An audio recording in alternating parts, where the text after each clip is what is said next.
Good evening, everybody, and welcome to this evening's Atlantic Tropical Basin update.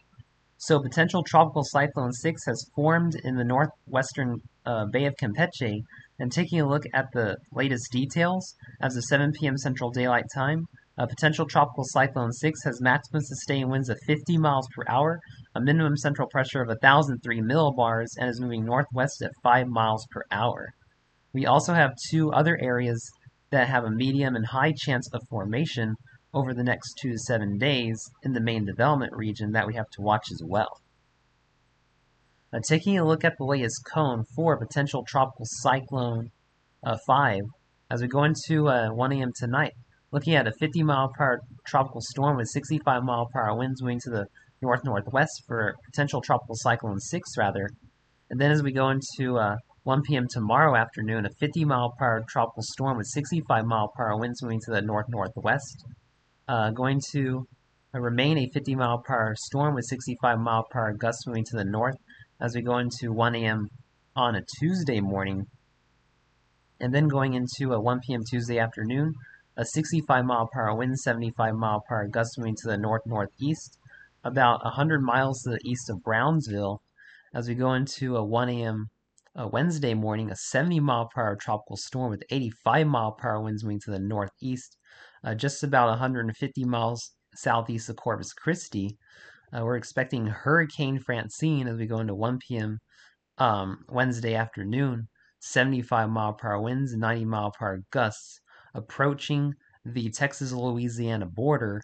And as of this evening, Sunday evening, we are expecting a landfall somewhere just east of Port Arthur, Texas, Wednesday afternoon. Going to see it move inland as we go into 1 p.m. Thursday. 35 mile per hour tropical depression, 45 mile per hour gusts moving to the north-northeast, situated over southeastern Arkansas.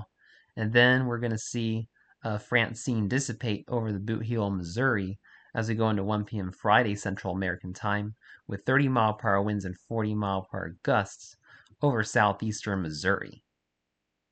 So, taking a look at the key messages for potential tropical cyclone 6.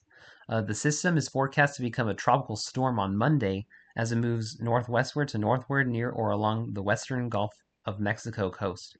Tropical storm watches have been issued for a portion of the northeastern Mexico, and additional watches may be needed for the southern Texas coast tonight. The system is forecast to become a hurricane before it reaches the northwestern Gulf Coast by the middle of the week. While it is too soon to pinpoint the exact location and magnitude of impacts, the potential for life-threatening storm surge and damaging winds are increasing for portions of the upper Texas and Louisiana coastlines beginning Tuesday night. Hurricane and storm surge watches will likely be issued for a portion of that area Monday, and residents should ensure they have their hurricane plan in place. Potential tropical cyclone 6 is expected to bring heavy rainfall and the risk of flash flooding from the coast of far northeastern Mexico into portions of coastal Texas and Louisiana through Thursday. So make sure you're making early hurricane preparations if you live across the southeast Texas coast into the Louisiana coast. Taking a look at our watches and warnings, we do have a tropical storm watch in effect for the northeastern Mexican coast in the yellow shaded area. And taking a look at our GFS Ensemble Tracks, the ensemble tracks are taking Francine from near Houston to near New Orleans over the next 72 hours. Several of the models are indicating a Category 1, maybe even a Category 2 hurricane just east of Lake Charles. So be on guard for Francine if you live across southeast Texas and Louisiana, as this is a rapidly developing situation, about 96 to 120 hours moving over the Mississippi Valley. And then taking a look at the European ensemble guidance, looking at pretty much the same location in about 72 hours, this time the mean just west of Lake Charles, and then eventually moving up through portions of Arkansas, Mississippi into the Midwest in the next 4 to 5 days. So I'm going to continue to keep you guys updated on Francine over the coming days, as this could pose a serious threat for far southeast Texas and Louisiana, maybe even up through Mississippi, Arkansas into Tennessee, and into the western Midwest.